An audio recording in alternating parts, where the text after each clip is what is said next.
Hey, welcome to the 12 Cent Treehouse. I am writer, producer, all around kibitzer, wonderful human being, Sean McLaughlin. And with me, as always, or almost always, is the lovely and talented Jeff Johnson. Hi, everybody. Happy Father's Day to any fathers out there or anybody who has a father. I understand most people have had one, good or bad. Yeah. Yeah, they're out there.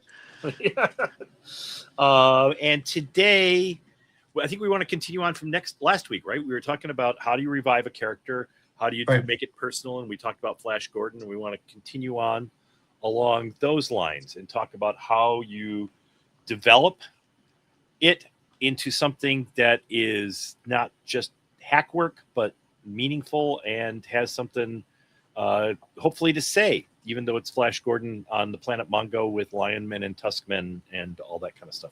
But that's, I think the important thing for me for that story was always that it was a metaphor for World War II, was that you had to bring the world together in order to defeat this evil force.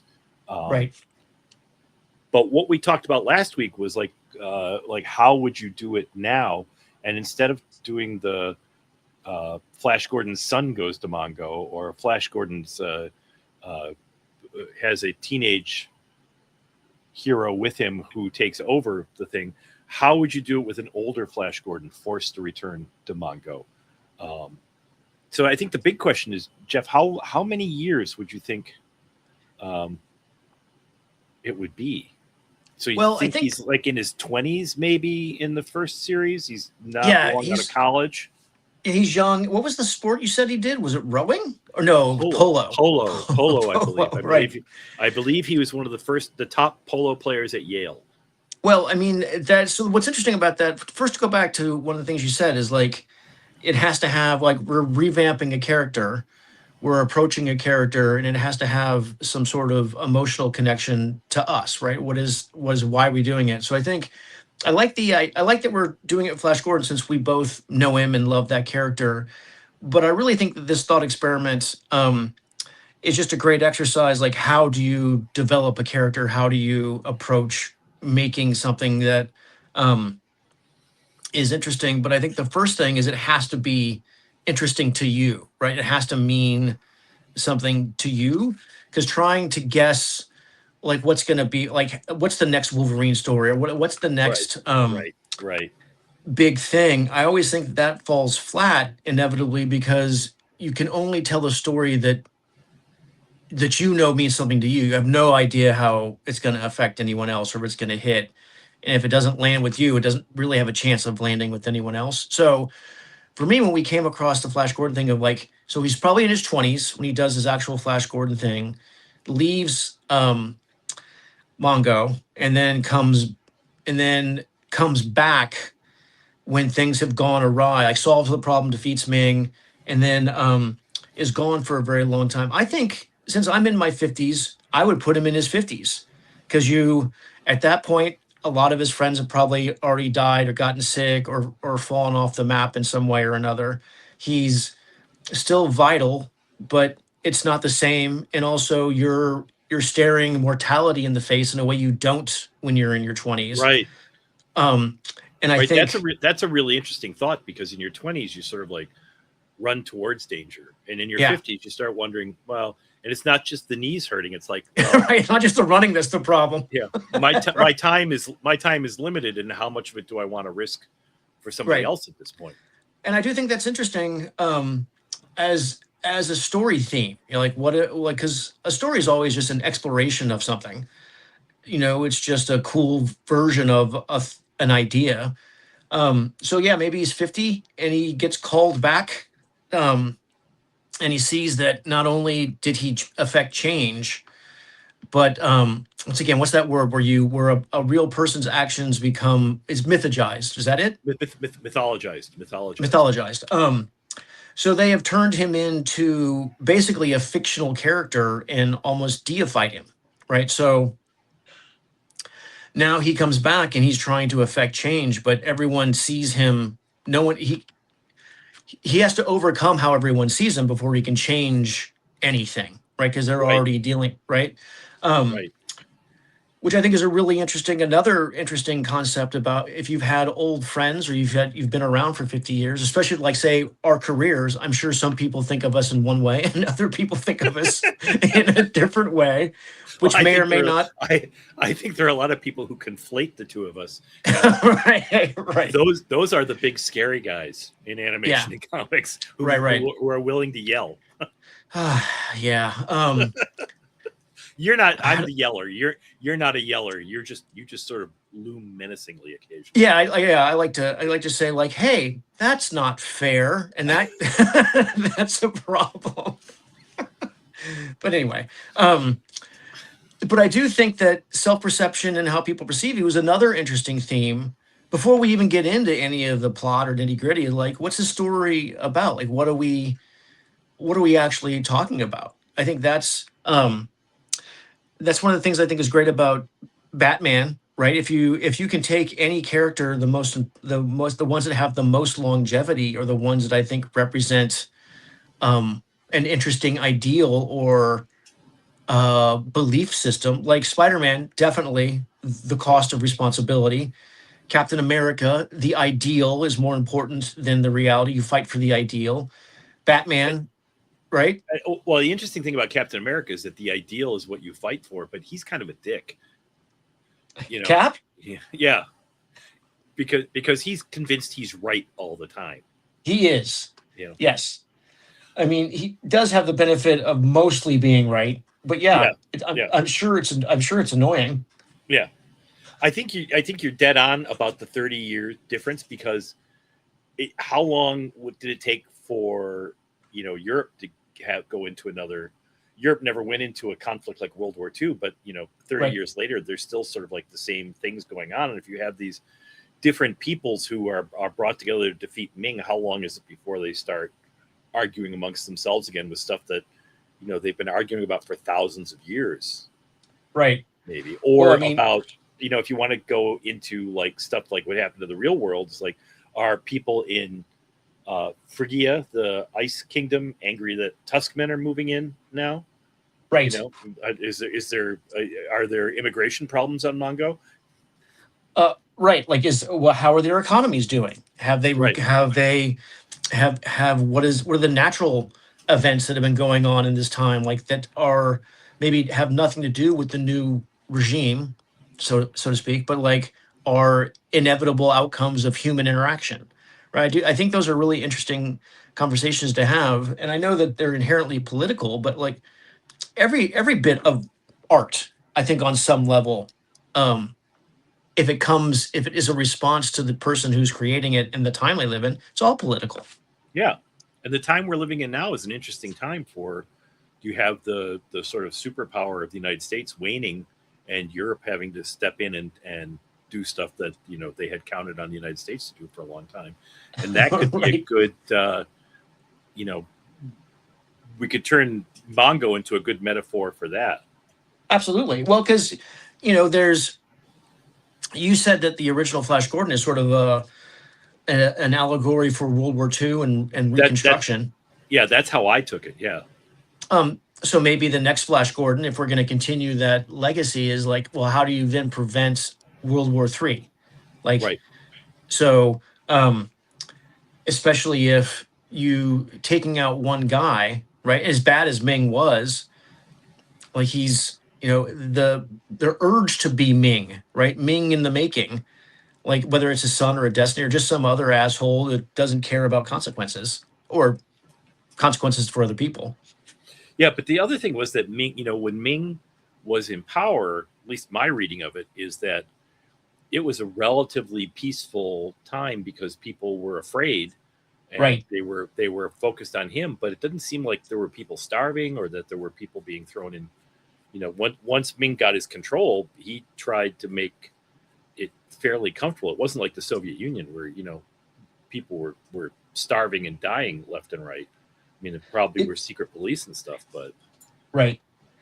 Is there an outside? Well, one of the reasons I just was reading some stuff about Russia and how that they never really got a chance to really recover after World War II because we and the rest of the world kind of messed with them. Is there an outside force? One of the things that might be interesting is if there is, so Ming was the bad guy and he was sort of the ultimate evil in the first version. Is there an outside, is there another kingdom? Are there competing kingdoms to Mongo? Like, do they have threats? Do they have competitors? No, he pretty much ruled Mongo, but then there were people. So I did a little research when we decided we were talking about this. There were kingdoms that were aligned more closely with Ming, and one of those might see an opportunity where instead of seeing an opportunity for freedom, they could see a vacuum of power and want to move in and take it. Right. Interesting. The other thing that's really interesting, I think, about 30 years later is, if you look at the real world, people like Shackleton and MacArthur and Eisenhower to a certain degree, and Patton were not people who were made to do anything other than the one thing. And Flash and Dale had these ridiculous experiences which binds them together. But then what do it's like post World War II here, and best years of our lives. Like, so what if you're Flash Gordon and you save a planet, what do you do after that? I mean, does he go back home and sell insurance, or does he become a polo coach, or right. So there might be some attraction to him to going back and trying to live the best years of his life again. Well, yeah, totally. Well, I think one of the things that, so I have a friend who's in his 70s and a psychotherapist. And one of the things he talks about a lot is when he deals with people who are going through cancers or getting older and in that entering that last third, last quarter of life, is one of the things that really separates someone who gets better from something and doesn't is a sense of purpose, like a goal. Right. And I do think that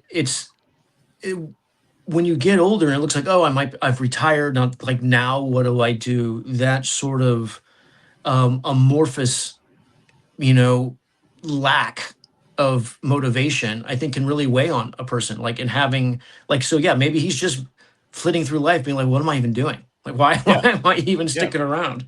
Is there an adrenaline surge that he's missing?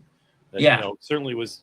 While if you think about it in terms of a real world character, the stress he underwent on Mongo, I mean, it's almost like it's PTSD. I mean, it was constant battle for like 10 years, Right. So isn't there a thing for astronauts when they come back to Earth, they dream, they think of space, they just think about trying to get back, and nothing is quite the same? Yeah. It must be. For All Mankind, the series on Apple sort of addresses that. Does it? Okay, I'll have to check that out. When they get older, they are sort of purposely pushing envelopes just to have some kind of feeling. Yeah, I mean, that's really, I do think so. So once again, we're in a later stage of life, and so the story that we want to tell is like, oh, what the exploration is like. Well, what does that mean, right? And using Flash Gordon as the proxy for that, which makes perfect sense, because you always like to. I mean, I don't know about you, but I always put myself into my art whenever I can, not on purpose necessarily, but just like you use yourself as you are your own template. I saw a quote from Robert Duvall the other day talking about Stanford Meisner, the acting teacher. The most important thing he taught me was, you are your own instrument. When you're building a character, you're not trying to overlay something on it. You are creating that character from you. Yeah. And I think Meisner's the one where where someone says something and you say something, and like there's just there's a flow you're trying to get, an honesty. Yeah. But it's so that goes with what you're saying about you can't. Something of you is in those characters and in that story. So yeah. Well, I mean, I think that's inevitable. Even if you're trying not to write yourself, whatever you're choosing to write or draw, you're still involved in that decision, right? It's the whole cognito ergo sum. I'm creating, though, therefore I exist, and the art itself is going to be a reflection of whatever that moment is. Like, I don't know about you, but I can, like, the the most vivid memories I have of pages, like if I see a page, the most vivid recollections when I see that page are often when that page was done under duress, or when I like, or like something was going on in my life that I was either I was hiding from it or trying to cope with it Right. through the page or through work or just whatever. Those pages are the most vivid. You're like, oh, I remember exactly what I was doing, everything about this page. And how do you feel about the work then? Is it painful to go back and look at it, or is it like, oh, I used this well? Or You know what's funny? There's almost a pleasant nostalgia, like, because I think it works. I think art therapy works. And so the fact that it exists is a sign of success in some way, that moment was dealt with, that moment was healed from or endured. And I think that's, super woo woo, blah, blah, whatever. But I do think I think that's the purpose of being an artist, and especially being a professional artist, where you have to create no matter what. yeah, I wrote that rom-com I was working on when we first started this podcast was started with me trying to work out some trauma from my past and Mhm. try and put it into some kind of form that made sense to me. So I agree with that. 100. Well, so yeah, I'm doing a thing. So Jones asked me to write a thing for him to draw for us to work on. Um, and then he gave me some concepts. He's like, oh, I'd like to be something like this and something to be like that. And then I took that and I just started writing and just started letting and trying not to plan it out, trying to like just write the next thing that occurred to me, because I'm always trying to figure the math out. So I was trying not to do that. Um, and it sort of evolved into this thing where I was using the 7 stages of grief and the 7 aspects of alchemy, and it turned into 7 issues, and it sort of became kind of like an exploration into the idea of grief. But I didn't see that coming. And so, and I think like that's the thing that I think really, it's one of the reasons AI is never going to replace humans, not for real. But I do think that's one of the things that makes being an artist, a professional, or a creative person in general worth the effort and the time, because you get those moments of like, oh, I get this insight into myself that I wouldn't have normally had. Yeah, I kind of don't understand people who look on it just from the business aspect and just from maybe from a craft aspect from it. And I'm not running them down. I'm just saying I don't understand, Right. because to me the best stuff comes from something that you need to say. And I think one of the things about what this idea we're talking about with Flash Gordon is that you don't die at 35. Right. You're still Right. you change, but you're still have things going on. Right. And I like that we decided to, instead of having it be his kid take over, which seems to be a very common approach to things, is like, even if your kid did take over, you're still alive. Like you Yeah. still you still have, more time to do. It can be good, adventurous, or it can grind out. Yeah. So I like that we went away from just transferring the mantle. Um, yeah, I like that. Yeah. So he comes back and he's in his 50s and he's trying to put stuff together, but there's no one is actually dealing with him as he is as a person. And so he has to deal with all these preconceptions, which is an interesting thing that happens as you get older. And even for himself, like what am I doing? Like, what are my preconceptions? But then how do we, go ahead. No, you go ahead. Sorry. I was just gonna say, so those are all very heady concepts, but then how do you turn that into a monster for him to fight? Well, Like, do they want to protect him once they realize first of all, he needs to do something to prove that he's Flash Gordon to at least some of these people. right. But he can't match up to their expectations because they have a completely unrealistic picture of who he was. Right. That's interesting. So how does he prove that he's an older version of this thing? So he still has to do badass shit. But maybe we can just show the cost of it more. Like, yes. Do you remember the serial? Have you ever seen the serial? Do you remember it very well? Yeah, a long time ago. In the first, I think the first episode or the second episode, So at Warner's, Dan Reba and I went through a huge thing where we had to watch every serial ever made. As painful as that is sometimes. But at the end of the first episode, I think he's dropped into this pit and there's this terrible dragon monster. Okay. Which is just a guy in a suit doing this. Oh, that's the height of, it's a height of technique back then. Yeah. Yeah. I mean, it was the height of special effects at the time. But if we can what if we mirror that as the first monster, as the first proof he is Flash Gordon, but he has to defeat it like a 50-year-old would instead of as a 25-year-old. Like he's not going to go and wrestle it. Right. Because he's 50 and though I don't know, you can wrestle pretty well still when you're 50 in your 50s. Yeah. Yeah, totally. But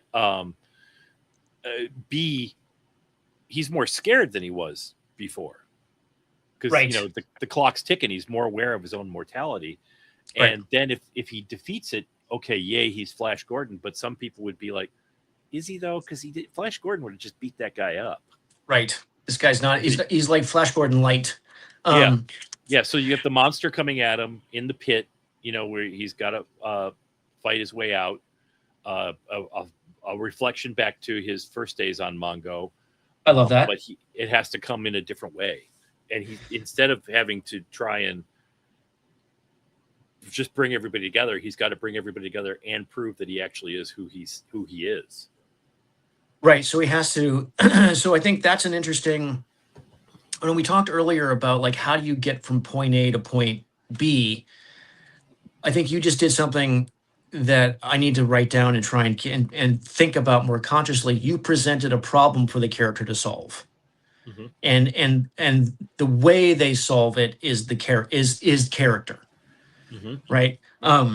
That's an interesting way to shorthand that. It's like, so what's the problem he has to solve that will prove that he is the character that we want him to be, and how the rest of the cast see him. That's interesting. Right. So yeah, old school dragon, but cooler now. Yeah. But then he beats it in a way. Maybe he tries to beat it. This is going back to that classic, beginning, learning the lesson, failing the lesson, and then trying, and then finally getting it. So he tries to beat it the way he would, realizes that's not going to work. He can't jump as high or move as fast. And so then he has to figure out something else. Right. So then, yeah. Right. Okay. So what happens when you get older? What can you do that you couldn't do when you're younger? Like George Foreman, realized his hand speed wasn't going to be what it was, but he could make himself stronger. He could make himself stronger, and he could practice as he started angling more, right? He started, he started working his tactics and his strategies more. Not that he didn't have those early on, but definitely played a smarter game, right? Well, so he sort of dared them. Right. I remember seeing him interviewed after he won the heavyweight championship, and I think Brian Gumbel asked him, so all these younger guys you're fighting, they just want to stand and go toe to toe with you. And Foreman said, yeah, and that's not really a very good idea. Oh, right. Because if you know, right, know yourself as well as you know your enemy, and you shall not fear defeat in 1,000 battles, right? So if he knows they're going to go toe to toe, and he knows how to defeat someone going toe to toe, then letting them walk into that trap is a good strategy. Yeah. Right. They've got to prove themselves to him. And Holyfield was the only one who didn't feel like he had to prove something. And Holyfield said he never got hit harder in his career than he did by Foreman. He got hit by Foreman in the first round. He said, I was sure every tooth in my head fell out. Oh, I never felt anything like that. Can you imagine? I mean, I've been hit pretty hard, but I can't imagine being hit by a professional heavyweight. By a 240-pound professional heavyweight boxer. Oh yeah. No, I can't even. I'd be on the floor crying like a little girl if I were awake. Oh my God, yeah, just the devastation. So that begs the question: like, what's Flash been doing in the past 30 years? Like, is he sort of out of shape when he gets there, or I imagine him that he's probably still been doing Flash stuff, playing polo, teaching polo, riding horses, still being the guy. But so he could still be in decent shape for a 50-year-old. But as you and I both know, like even though you might work out and maintain a pretty regimented workout schedule, you just don't have the energy that you No. used to, or the elasticity.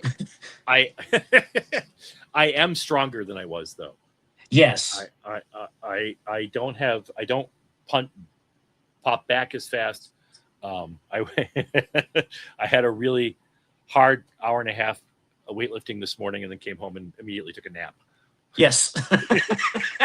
Yeah, there's that has to be part of it, right? Yeah. So no matter how he defeats the dragon, no matter what tactic he uses or what trickery he uses, afterwards he's like, I gotta sit down. I need a nap. Yeah. I can't. Yeah. Yeah. And is that just a lighter moment, or is that a character point that we carry forward? We're like, here's the problem. I can do a lot of this. I can still do a lot of this stuff, but I can't do it as fast. I can't do it as often. Right. I can't do it all day, every day. I'm gonna need need a certain amount of protein. I'm gonna need a pillow for my neck, and I'm gonna need a hot shower afterwards. Is there whey on whey protein on Mongo? Oh, there's got to be. There's got to be something. But I do think that makes the character, that separates him. I mean, that makes him interesting, right? Like, one of the things that I always find very frustrating when watching any kind of, though Jackie Chan was always very good about this, is like when they would take, a knife, a cut, or and then just keep on going and go on to the next fight. And I get it. That's all part of the theatrics. But like, if you've been kicked real hard in a lymphatic system in your thigh, you're down. It takes a while to recover from. And you're gonna limp for a while. And that's the funny, like, I do like the idea of, as an older character, showing the cost and the grit. Like, it's like he's even into the next, so he fights someone and he wins, but even for like a whole issue, he's still limping. Right? He's still Right. I was just thinking it because when I used to compete, I would get hurt, but I would keep moving, and the next day was hell. But now, if I spar, I get hurt, and I'm like, "We're done. I'm gonna go sit down." Exactly. Congratulations. I'm winded. Yeah, I need a moment. So, but doesn't that make him more of a hero if he sticks through that and he keeps? I think it does. It certainly makes him more human, right? Yeah. It makes him more relatable. Because I think there's been in the last 15 or 20 years, there's been a real push. When I was a kid, the goal was to be more like your heroes, like to be more like Spider-Man, to be more like Captain America, and the only way you could do that back in the day was like, well, I had to stretch, I had to do kung fu, you had to like do gymnastics or lift weights or do whatever the thing was to try and make yourself into the image of the fictional character. But I think beginning in the early 2000s, maybe even before that, there was a real push. And I kind of blame, Alan Moore for this a little bit, like this idea of making everyone more believable or real.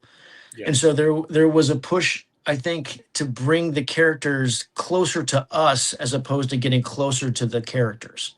And I think that we've really almost humanized them too much. But I think the only way to really rectify that is make them human, make them relatable, but then also give them superhuman aspects that we should aspire to, like grit, fortitude, empathy, all these things that make a hero. And if he goes there, so how does he get there, do you think? Because if he goes there and there's a little bit of a back and forth, like I can't do this anymore. Okay, so this is actually interesting. This just occurred to me.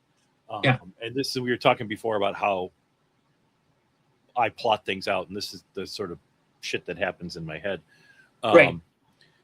So now we've got him there. We get him there.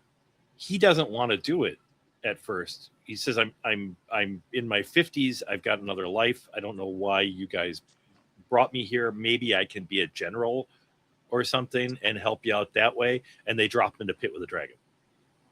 That's like you're not going to be a general here, buddy. You've got to go. Right. This is what we're going to do. We're going to start off from that. And so he's trying to be reasonable as an Earth person does, and they're like, no, you're Flash Gordon. You're going to fight the dragon. Right. Well, I think that's a problem, an interesting problem to solve. So one, first off, I do love the old classic, Jungian refusing the call, right? Joseph Campbell thing.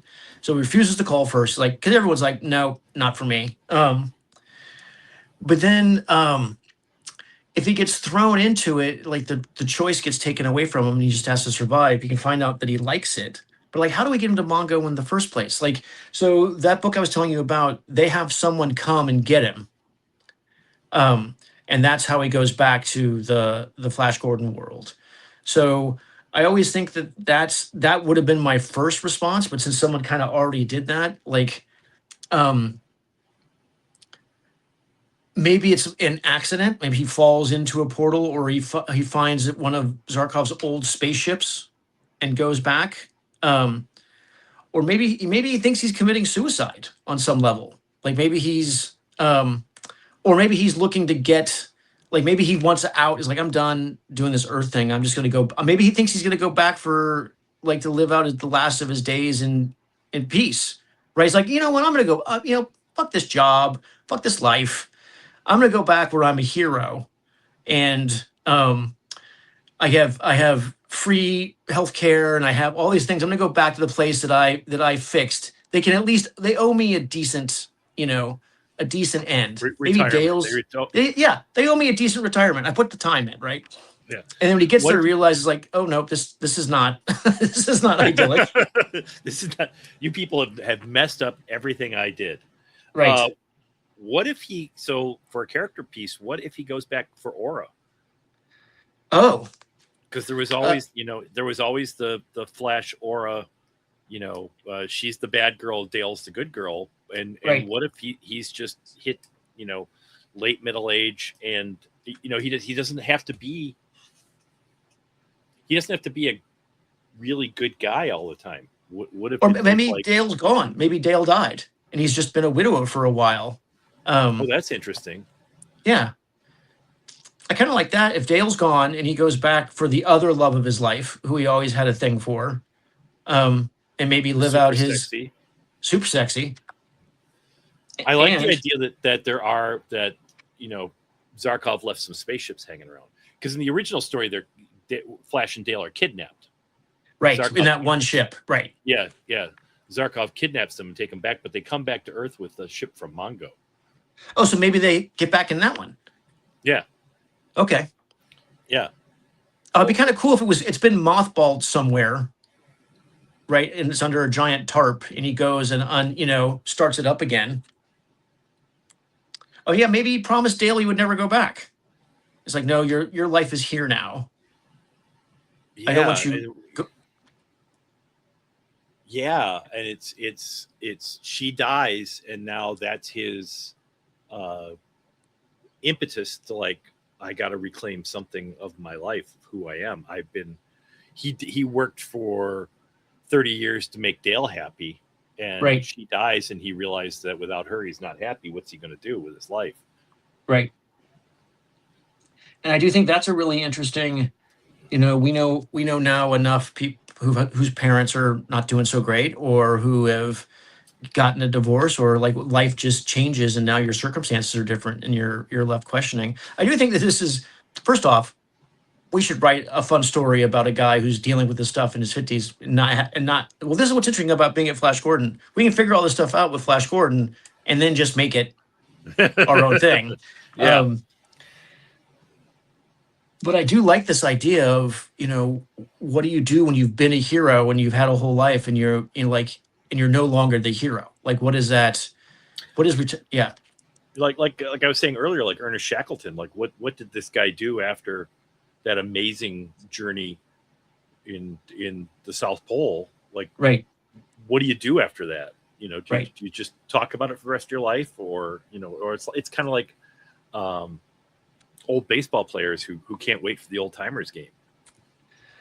Right. We've known people who peaked in high school or college or whatever. Like, what do you do when you feel like you may have peaked, but then you're still around? Right. You're plagued. You're plagued with continuing after in the decline. Right. So I like that. I like that a lot. And once he Yeah. gets there, what's he find? Because there were, like I said, there were Ming people who were supporting Ming, and there were I forgot about the giants in Phrygia, and then Oh.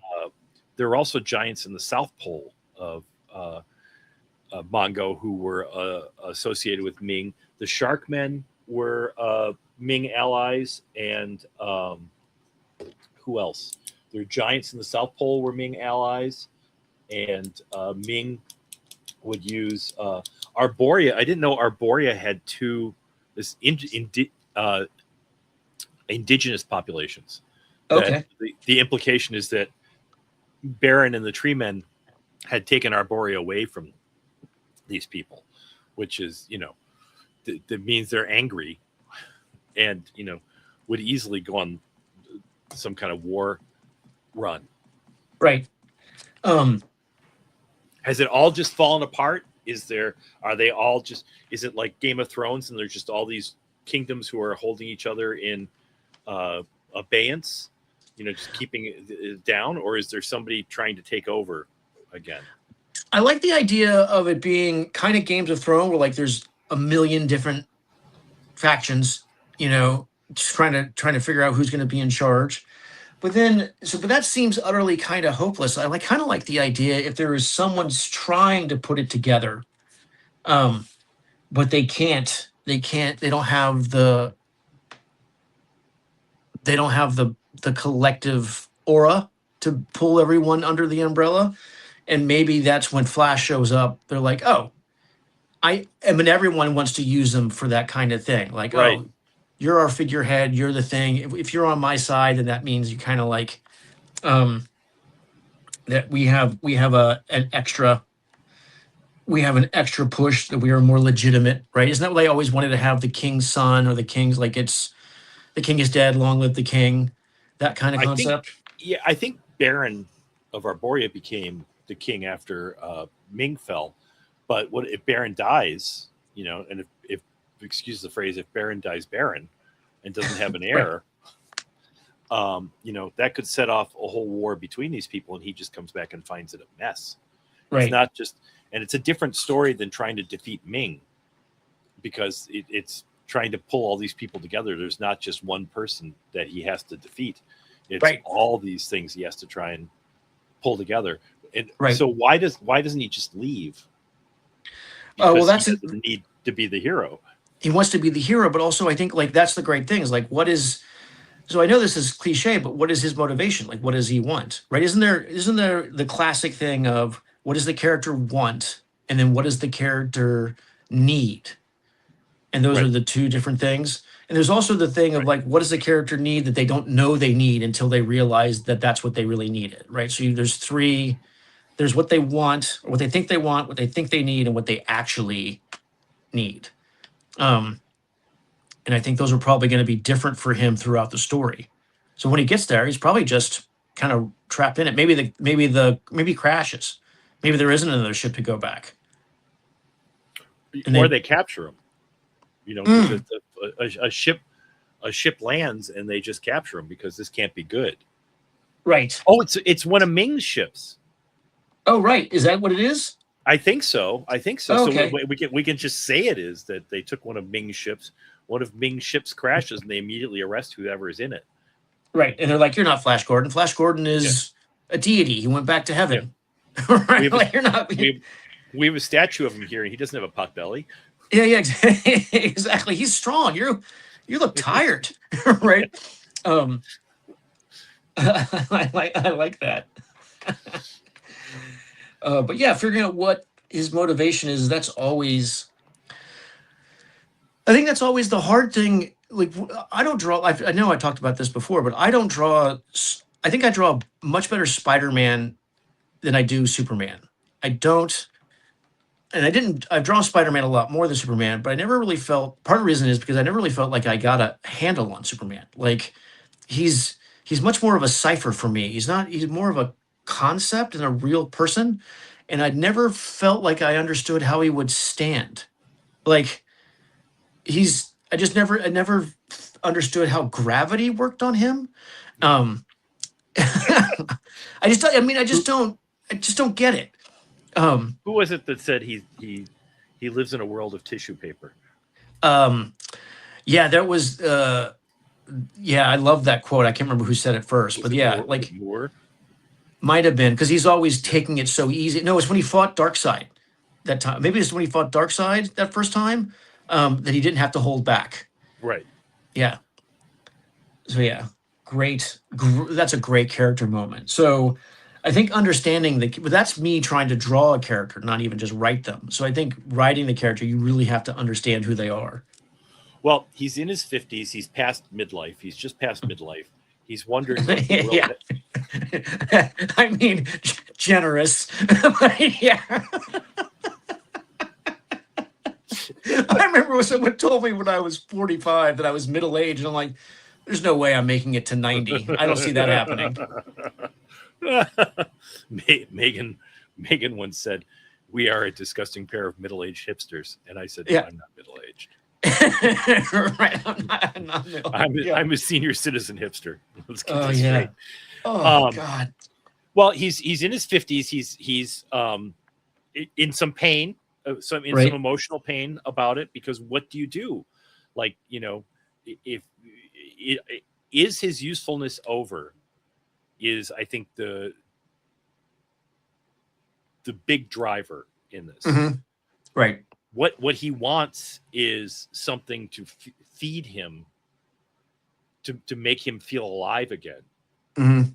And through that, he finds out that his usefulness is not over. But in a way, it's like last time he was there, it was easy because everybody became like, oh my God, it's Flash Gordon, he's going to save us. Right. And now Right. nobody's going to believe he's Flash Gordon. And also, even if they do believe he's Flash Gordon, it's like, you're not going to save us. So how are you going to save us? Right. It's not the same thing. Well, I think that as you get older, the world does become more complicated. It becomes simpler. I think more easy. I think I understand more, but like I see the complexities of consequences in a way I never did when I was younger. Right. The simple drive was go here, do this. And now I don't think I can, like, the world is not black and white anymore, which I think is an interesting to think about for a character, right? Because a character has to be, very decisive, right? Like, Right. because if a character is indecisive in a story, that's boring.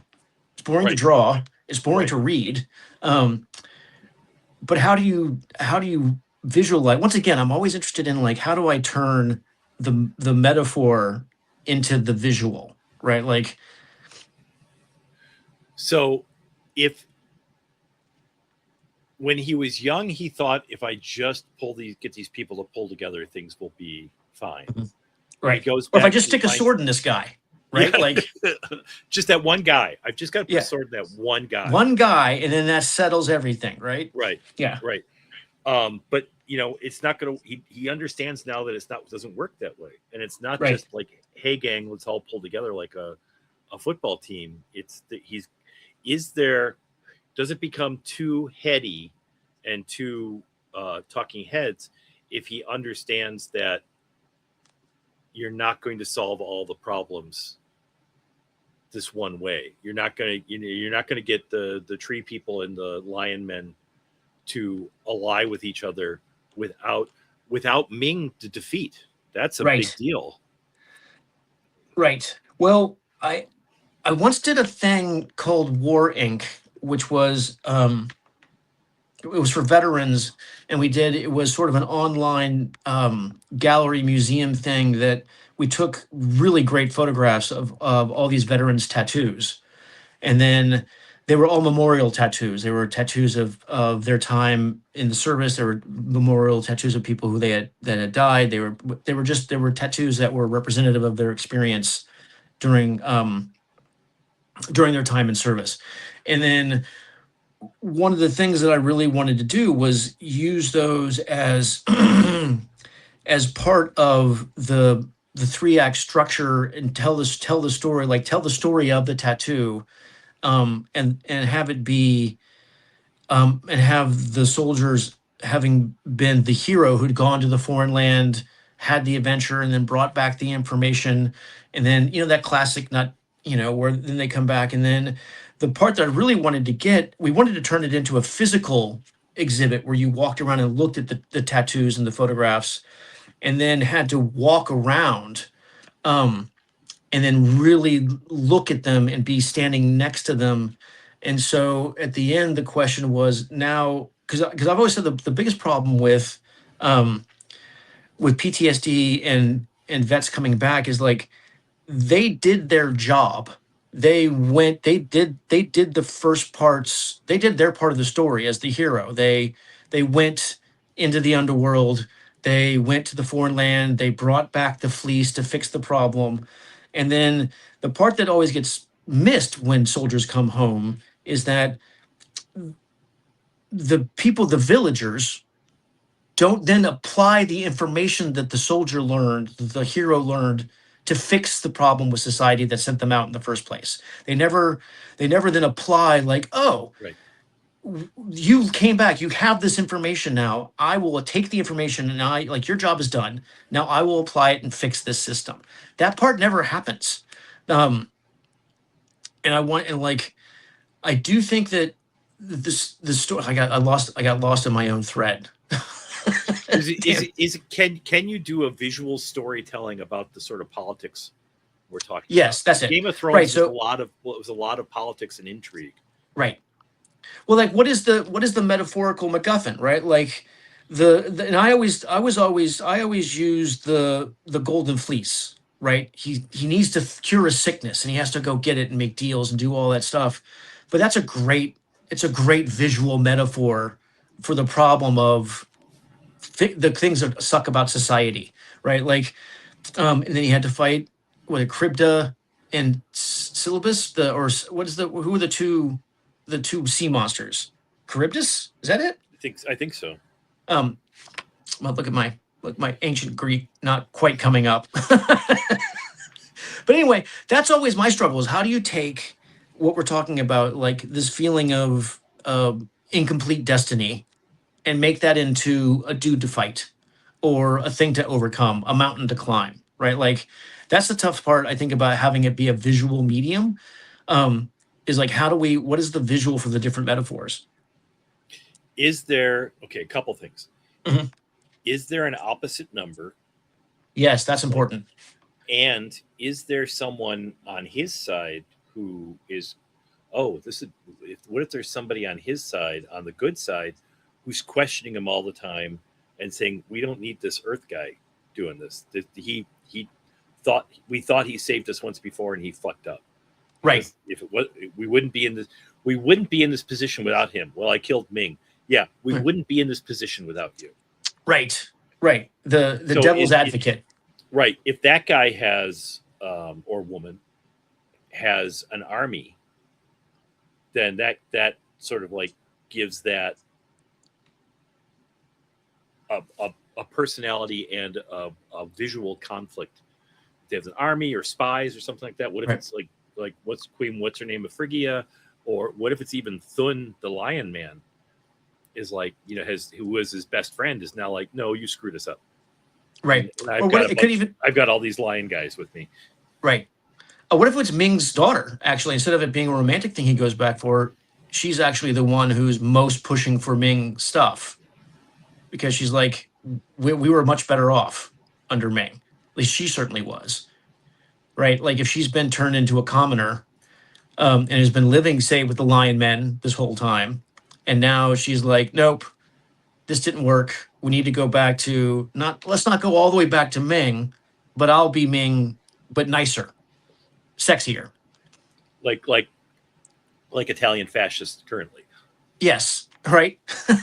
Exactly. Like, how do I repackage and sell the same animal, the same monster, but with a nicer with more lipstick, so to Right. speak. Yeah. Right. More palatable. I understand what my father did wrong. Yes. And nobody can understand it better than me because I was his daughter. And Right. it would be, there was so much between the two of them. It would be Right. very human if he's dead and all of a sudden, like, I know neither of us knows anything about an abusive parent. Right. but if Right. he dies, you know, she starts having good memories of him. Yeah, interesting. That happens a lot. Yeah, that's what people really do. Yeah. And you know, And she sees the things. Well, she sees that there was more. But yeah, yes, some people were sacrificed and some villages were burned. However, it Yeah. was better. Yeah. Right. More people had food than do now. There was less conflict. It was more order. Right. That whole Darth Vader thing. I promised them order. Right. Like that's Yep. Well, and that's the Soviet Union too. Like they took over because what the Tsar was doing was so bad, and Right. they took over, and they were. Boy, I just read this book about the assassination of Trotsky, and like I didn't realize that the early Soviet Union was all just a bunch of mean girls angry at each other for shit they'd said, two of them 30 years ago. Right. You know, but you know, they didn't make things better. Right. You know. Yeah. So that's interesting idea that, you know, we want to go back to the way things were, and there's a push me pull you between with their sexual attraction and with, you know, why don't you join me and we can rule together. That's a classic. Yeah. That's fun. Yeah, that works. And then we can get them a little sword fight. And as she is, you know, has not aged as much or is more long lived, right? Or aren't they all longer lived? I don't remember. I think so. I think Ming's like 200 years old or something, but I could be wrong about that. I could very well be wrong about that. Yeah. I think I think that solves the next, because you're right. You need the villain is actually, I think, more important to the engine of the story than the hero. Yes, your hero is only as good as your villain. Yeah. And if we give her levels like that, then she becomes really interesting, and then it makes him levels. Yeah. It'd be interesting if like she's, oh my God, Flash Gordon's, what has happened to you? Yeah. Right. Yeah. I discovered beer and fried food. So do we set this like, is this like a period piece? Like, is it, so if it's 30 years after World War II is like 1975? Is that is that, so I guess if it's, yeah, well, for the Earth stuff, right? Yeah. Like, is that when that happened? Is that when the original Flash Gordon was coming out? Yeah, the original story ended at I think in 41. I think after Pearl Harbor, I think was when they sent it back. And then the other people, that's when Raymond left because he went into the Marine Corps, and other people took over, and they went back to Mongo, and they're on Mongo, off Mongo. But 41, so it's like, is it like 69, 70? Is he living like a Mad Men kind of life? And I think that's really, it's really interesting. Adventure. Yeah, right? Like, Dale's Pass. So where do you want to put him in? Where is he from? Is he from the Midwest? I don't remember. Well, I mean, where does one? Well, you said he played polo at Yale. Yeah, Yale's in Connecticut. Yeah. So he's an Ivy League douchebag.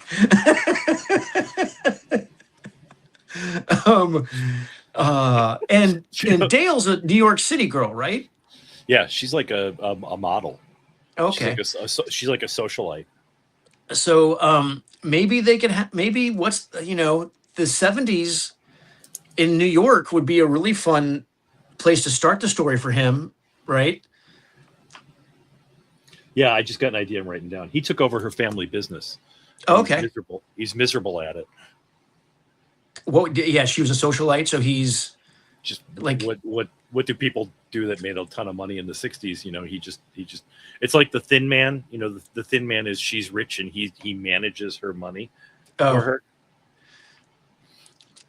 Yeah, lots of board meetings. Yeah. It'd be horrible for him. It'd be He'd horrible. be terrible at it. Trapped. Oh yeah, like a life of quiet desperation. Oh yeah, maybe everybody wants to talk to him about what you did before the war. You were on another planet. Were the girls really that sexy? Oh no! Does everyone? You think everyone knows where he was? That he was, or they didn't say anything, or like is it common knowledge? Well, he in the as I remember the last panel of the strip that Raymond did, he and Dale are leaving in one of Ming's ships filled with ray guns and stuff. Oh, okay. That can fight World War II. So I don't know how quiet they could have kept that. Also, they save in the Mongo is hurtling towards Earth, and they save Earth by just getting Mongo to change his course. So yeah, how much do people know? How much do people remember? And how much do people believe? I think it'd be an interesting concept because when did we go to the moon? Was that 1969? 69. And so if Mongo was coming in and hurtling towards Earth and they keep it from hurtling towards Earth, does it become sort of that planet X on the other side of the sun, equal rotation, right? Yeah, I don't think anybody ever worked that out, but yeah, that's. I think that'd be an interesting. That makes sense as to how he can get there. Right. How Mongo's still around, right? And the high evolutionaries there with the Animen. Oh my! I love the high evolutionary. Steve was not here, so I had to say it. I love the high evolutionary. Did you ever read? On a quick side note, we're almost done, but no, that's good work. So one of the things I think, I don't know if anyone's watching this, I don't care, because it's really great for me to talk through story with someone as good at story as you are, a professional reader, professional writer, someone who understands structure and then following the flow, and like it's just it's fun, but also it's really great practice.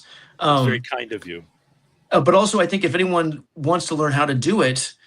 Like we can write it all down and be like, these are the steps you would take, or you just watch us work through the process, right? Because it's just about asking and answering questions and finding the threads, right? Like, oh, that's kind of cool. If we lean that way, how can we do right? Yeah. I think that's the value of this podcast is figuring stuff out like that and showing people how to do it as opposed to just sit down and get your Coptic pen. Right. Download Final Draft. Yes, and because I don't care what your format is or what font you're using. If you can't put yourself in the mindset of like, what is the answer to this question, and what is the coolest answer to? It's not just the answer. It's like, what is the coolest answer to this question? Then you can't write. Then you can't make stuff up. And you can, but nobody's going to want to read it. Right. Yeah. You want because it's not exciting for you. Right, like I'm excited. Like I'm like, oh, and then she could be this, and it could be that. If you can't get that kind of juice into the comic, then no one cares. no one cares. I could tell last week you were getting really worked up, and it was like, oh, this is going to slow down our next project because he wants to do this. Nah. I understand. I don't feel bad about that. Hey, I can compartmentalize. So here is. Maybe is that Aura from maybe in Phrygia, or maybe just as an older, like she's with the ice giants, possibly. Yeah. That might be kind of fun. Having an ice castle in Phrygia with ice giants, and he has to. When I first saw you outlining that, I couldn't follow it that well, but I thought you were doing Clytus from the movie. That's really cool, though. I'm going to have to draw a boar worm at some point. No, not the boar worms. Can I just put the boar worms on me? And that is one of the moments that's great in that movie is when she's being tortured and the polarization changed and Ming's just watching it eating grapes. Yes. It's like, such a villain. He's such a shithead. He's such an asshole. I mean, he is one of the all-time great villains. Yeah. And so you think he was based on one of the Italian guy? Like, who do you think he's based on? I think he's like a shoot Like the Ferdinand, the Italians who are killing each other all the time. the family. Borgias. Mussolini. No, Oh. Borgias. Oh, okay. I think he's like a Borgia mixed with Fu Manchu. Interesting. He's obviously supposed to look Asian in the early strips, and they've changed that. Right. But one of the things I think I said this last week, I really like is that he's just as brave as Flash Gordon. He's not. Right. He's not a cowardly villain. He's the guy who's going to stand in. If it comes down to just the two of them, he's going to stand and fight. Almost like Emperor Chin. Great. Yeah. Yeah. Right. Like, he didn't hesitate to cross swords with Flash. He was like, I'm going to kill you. Yeah. He thought he was going to win. Yeah. When Flash invades the throne room at the end, Ming just gets up and picks up a sword. Says, "Fine, let's go." Yeah. That's really cool. So that would be something that she would look at and go, "Look how great my dad was. You didn't scare him. Yeah. He wasn't a coward at all. Yeah, you conquered every country on this planet, and he's not afraid of you." Yeah. Yeah, no, I think it's interesting making, and then that's a really great thing too, just as to go back to all of the subtext and the themes. She's dealing with the loss of, or she is mythologizing her dad, right? And that's what happens when you're creating a story, right? Like, Right. Hercules may or may not have existed, and he might have fought a lion, but here's what he didn't do: pick it up Right. over its head and break its back. Right. But because him fighting a lion and winning is a great story, but it's not as cool as him picking it up and breaking its back and then taking its skin because it was impenetrable. Like, it's all that extra stuff, I think, that makes stories memorable. And this is why we have so many crazy myths, is because no one around the campfire remembers that Bill solved the math problem and we all got to eat the right amount of food. But Right. if Bill killed the giant snake and now we're all drinking snake wine, that's really cool. Yeah. Yep. And he saved us all by doing it. Yep. Yeah. Right. Yep. So that's a story that people remember. Yeah. Do you know who Pappy Boyington was? Greg Boyington. No. Mm-mm. He's a Marine pilot in World War II, the #1 ace in the Marine Corps and in the South Pacific. And he was a terrible Marine. He was the most undisciplined Marine who ever lived. But he also shot down more Japanese Zeros than anyone else. And Interesting. they mythologized him. He got the Congressional Medal of Honor. He was on the Death March of Bataan. They shot him down. The Japanese had a price on his head. He took somebody else's dog tags and pretended to be somebody else to survive in Japanese prison camp. He was reported dead, and then they found him after the war. It was like this great story. Like, look at this great hero. He's back. And what they're not telling you is that he's a drunkard. He can't hold a job. Right. Once the war is over, he can't survive Right. in the real world anymore. I think that's really interesting character stuff. Yeah, but I mean, to me, that's the more, but nobody wants to hear that. I like hearing that because it makes him human and even more remarkable in a way. That Right. the thing that he did. But we don't like unhappy endings. We don't like the idea that that Conan got tired, and couldn't fight as much, or that nobody likes to hear that George Washington was kind of a dick. Yeah, held slaves, and Yeah, or Thomas Jefferson raped his enslaved people. a lot. Yeah. Yeah. Yeah. Which I think it's really interesting. But as a storyteller, you have to walk this line between the truth and the best story. But I think you can still tell the truth with the best story. Can we take this and give him feet of clay that he has to redeem? And does he still? I mean, like you say, does he become more of a hero if he's fighting simple human problems like I'm 50? Right. And but doesn't stop. Does that make him more of a hero in that way? I think, yeah, it certainly makes him more inspirational for someone who's going through similar things, right? Like, here's something I can't relate to: playing polo, right? Like, I can't relate to that. Like, I just can't get it. One of the things I really can't relate to is I think the Punisher is a really super interesting character. And I love John Wick. I love all these gun characters, and I do think that being proficient with a weapon it's its own skill and it's impressive and all these things. But the thing that always drives me crazy is no one ever talks about how deaf all these characters have to be. How the overwhelming tinnitus is Yeah. a constant burden, Yeah. right? Yeah. No one talks about it. You can't be around that much live fire without ear protection and not be fucking deaf. Yeah. And I just think that is they're missing out on something that I think could really be a humanizing aspect that they then also overcome, right? Like Donnie Yen overcoming blindness and as that sword character and figuring out how he does that. But like Yeah. I just watched all the John Wicks again recently, and there's that initial there's that that great fight scene in the Russian red circle bathhouse thing. There's more than once in that fight after he's shooting a gigantic hand cannon that he hears someone behind him. Right. That's right. Yeah. Right. You're like, right. no. And he's in a bathhouse full of tile that's just going to reverberate all that sound all the time. Yeah. Drives me crazy. I mean, it's a small thing to get pissed about, but it just drives me crazy because having been around not a ton of live fire in the Army, we wore ear protection on purpose, but just sometimes you didn't have it in, and like your ears ring, especially if one goes off near you. You can't hear someone sneaking up behind you. It's crazy. Right. You had to qualify. You had to qualify though, didn't you? Oh yeah. With the law rocket, the grenade, and the M16. Yeah. The old man was, my dad was a Marine, World War II Marine, and a hunter, and man, his hearing was shit. I'm not surprised. Yeah. Well, I mean, Megan was taking her Krav Maga black belt test, and part of it is a lot of gun stuff, a lot of weapon stuff that they take stuff away and they use.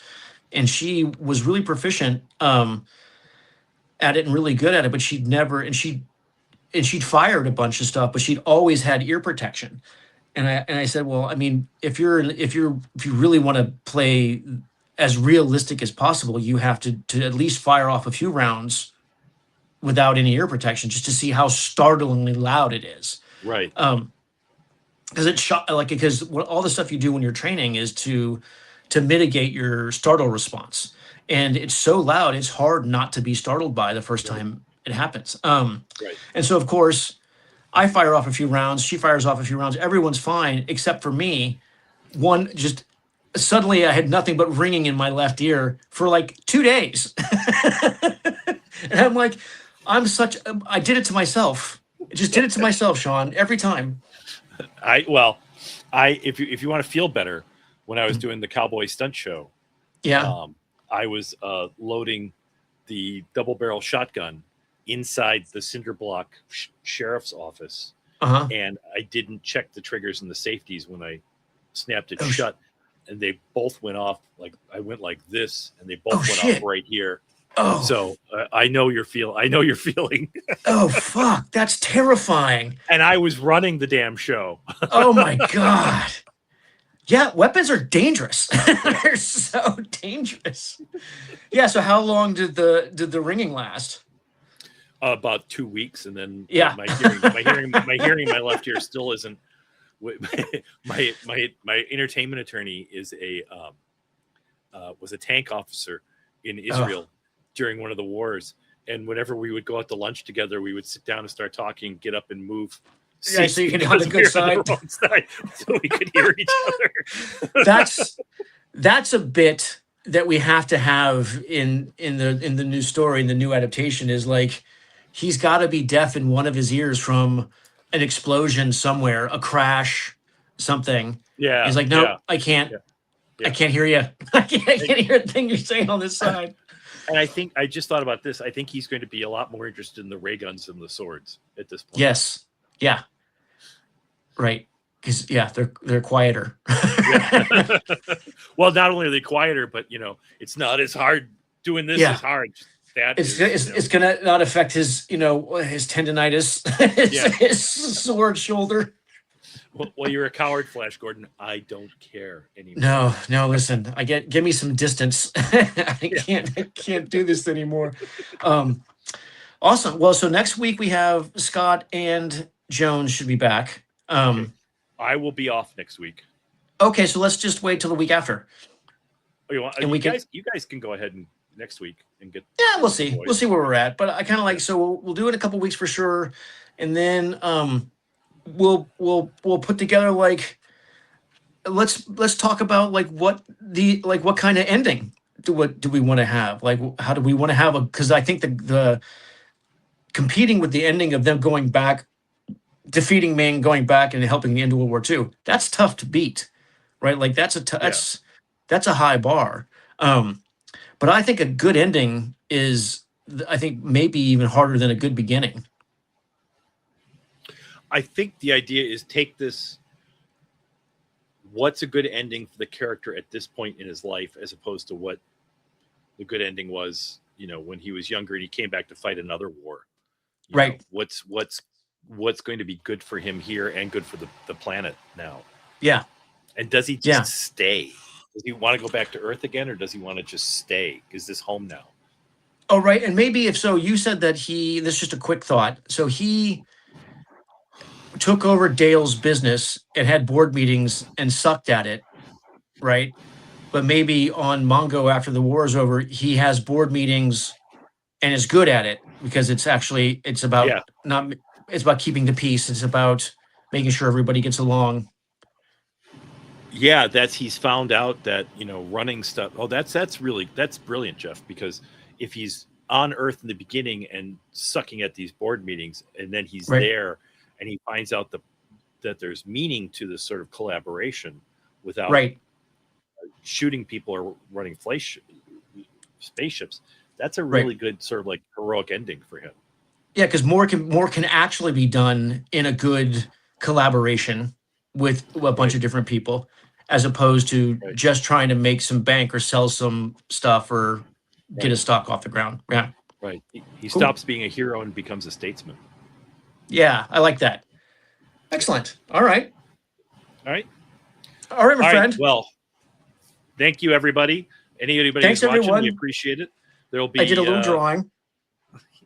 Jeff did a very good drawing.